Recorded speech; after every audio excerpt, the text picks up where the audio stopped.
A war in the Middle East, rising gas prices, a deeply unpopular president. Americans convinced the country is heading in the wrong direction.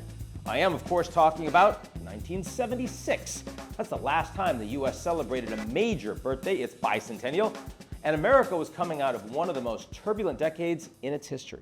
Vietnam had ended just a year earlier. Richard Nixon resigned in disgrace over Watergate. Trust in government had basically collapsed, and the economy was struggling through inflation and an energy crisis. Sounds familiar, right? It's easy to think that the divisions we see today are unprecedented, and judging by the national mood, you might think we're planning a funeral rather than the 250th birthday party this upcoming July 4th. Even the birthday celebration itself has become a flashpoint. Last year, there was the military parade to celebrate the 250th birthday of the U.S. Army that many said looked more like something you'd see in Red Square than in Washington. And the Great American State Fair, a 16-day patriotic party taking place on the National Mall this summer, has seen concert performers drop out left and right because of the criticism they faced for even being associated with the event.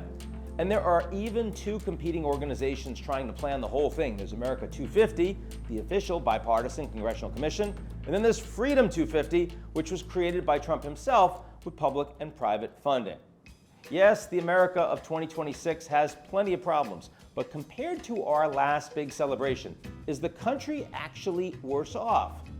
50 years ago, life expectancy in these United States was around 72. It's 79 today. The economy was almost 3 times smaller when adjusting for inflation. The internet didn't exist, but same-sex marriage also wasn't legal anywhere and wouldn't be for another 28 years. You could smoke a full pack of cigarettes on an airplane if you wanted to, and no one would judge you. The United States enters its 250th birthday deeply polarized.